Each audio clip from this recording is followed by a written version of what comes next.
29वां बाब। याकूब लाबन के घर पहुंचता है।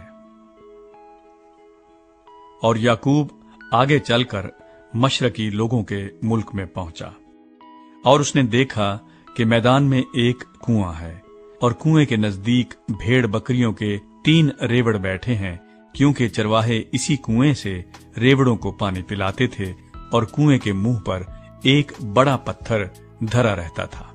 और जब सब रेवड़ वहां इकट्ठे होते थे, तब वो उस पत्थर को कुएं के मुंह पर से ढलकाते और भेड़ों को पानी पिलाकर उस पत्थर को फिर उसी जगह कुएं के मुंह पर रख देते थे। तब याकूब ने उनसे कहा, ऐ मेरे भाइयों, तुम कहां के हो?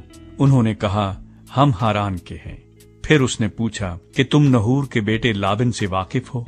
उन्होंने कहा, हम वाकिफ हैं। उसने पूछा, क्या वो खैरियत से है? उन्होंने कहा, खैरियत से है, और वो देख उसकी बेटी राखिल भेड़ बकरियों के साथ चली आती है। और उसने कहा, देखो अभी तो दिन बहुत है और चौपायों के जमा होने का वक्त नहीं, तुम भेड़ बकरियों को पानी पिलाकर फिर चराने को ले जाओ। उन्होंने कहा, हम ऐसा नहीं कर सकते जब तक कि सब रेवड़ जमा न हो जाएं। तब हम उस पत्थर को कुएं के मुंह पर से ढलकाते हैं और भेड़ बकरियों को पानी पिलाते हैं। वो उनसे बातें कर ही रहा था कि राखिल अपने बाप की भेड़ बकरियों के साथ आई, क्योंकि वो उनको चराया करती थी।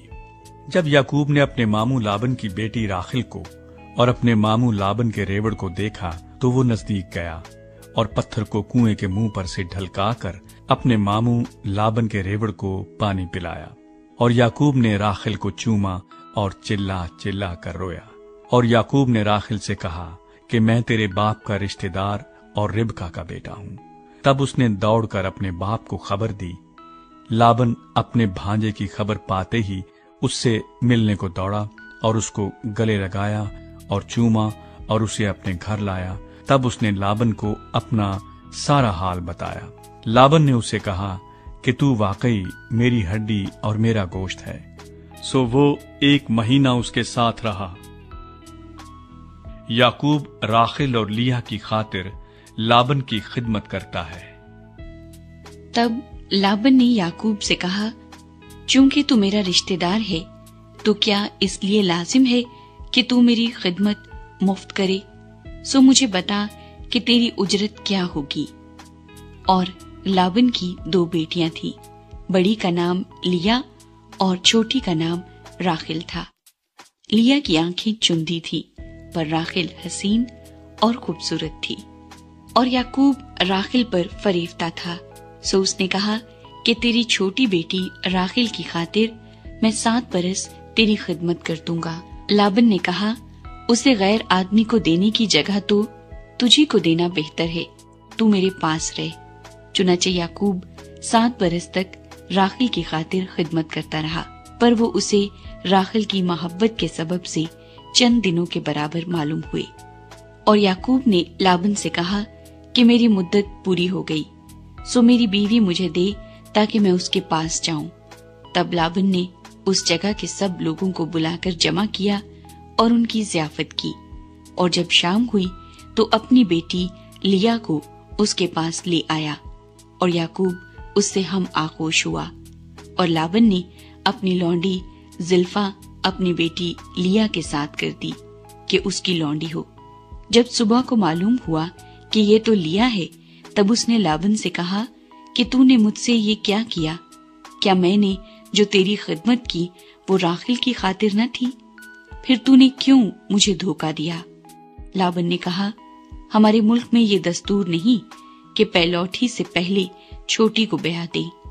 तू इसका हफ्ता पूरा कर दे, फिर हम दूसरी भी तुझे दे देंगे, जिसकी खातिर तुझे 7 बरस और मेरी खिदमत करनी होगी। याकूब ने ऐसा ही किया कि लिया का हफ्ता पूरा किया। तब लाबन ने अपनी बेटी राखिल भी उसे ब्याह दी और अपनी लौंडी बिल्हा अपनी बेटी राखिल के साथ कर दी कि उसकी लौंडी हो।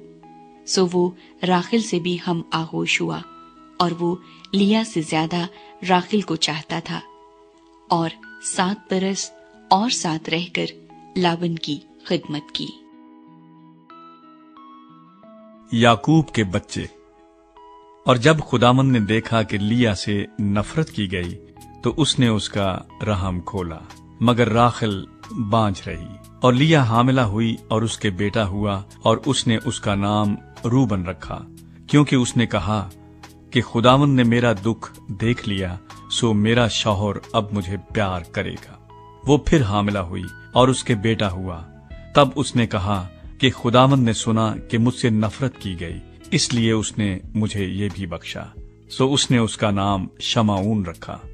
اور وہ پھر حاملہ ہوئی اور اس کے بیٹا ہوا، تب اس نے کہا کہ اب اس بار میرے شوہر کو مجھ سے لگن ہوگی، کیونکہ اس سے میرے 3 بیٹے ہوئے، اس لیے اس کا نام لاوی رکھا گیا۔ اور وہ پھر حاملہ ہوئی اور اس کے بیٹا ہوا، تب اس نے کہا کہ اب میں خداوند کی ستائش کروں گی، اس لیے اس کا نام یہودا رکھا۔